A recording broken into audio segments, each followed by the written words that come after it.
So this is our buttonhole foot. It's pretty big, but it's got a few different parts we're going to go over. The first part is this little hole right here is where your needle goes through, and it's the starting point of your buttonhole. This little bar is where your shank clamps onto, and all the way back here is like a sliding holder for your button. So for a bigger button, clamps on like that. For a smaller button, clamps on just like that. To install it, it's really simple. All we do is take off the foot that we have, slide this under. We want to put it right underneath the shank so we can clamp on.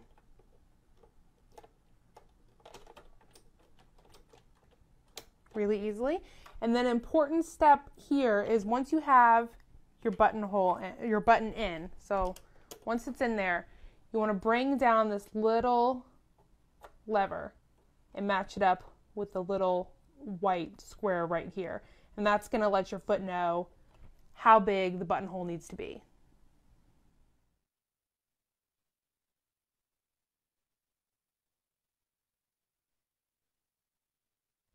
So now we have our buttonhole foot installed.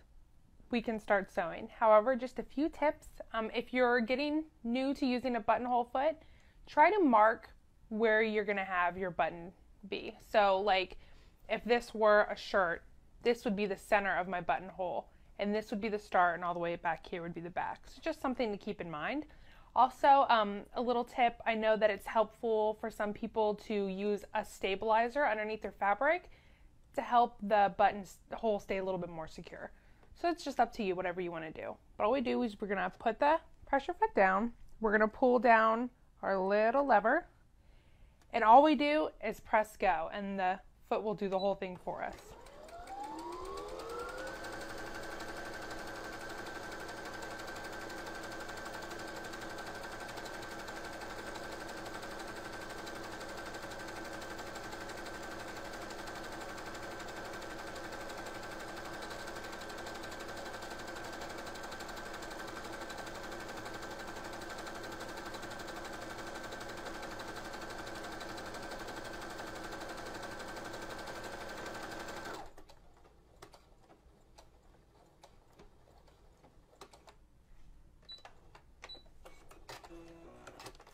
And that's really all there is to it. All we're going to do is get a seam ripper and open up the front.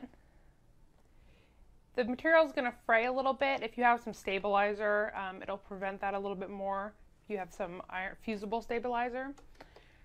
So that's all there is to it. It's perfect. It looks really neat.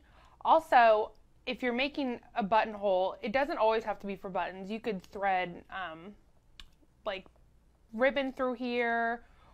You could put drawstrings through it. It's just a really handy tool to help that's going to make perfect openings. So with the buttonhole foot, it's going to work just as well on knit fabric as it did on the woven fabric we did earlier. So this is a nice lightweight knit. I doubled it up. You could also put some stabilizer underneath it. That helps. And we're just going to use some embroidery thread and a top stitch needle, and it's going to look really, really nice. So here we go.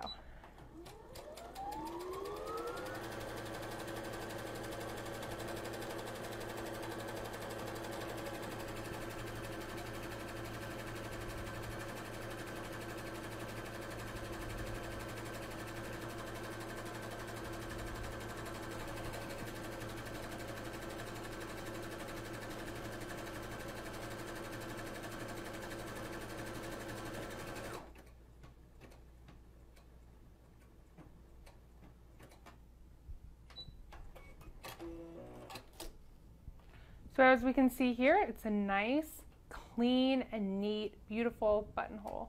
And the same thing as before, we're just going to open it up with a seam ripper down the middle, just like that.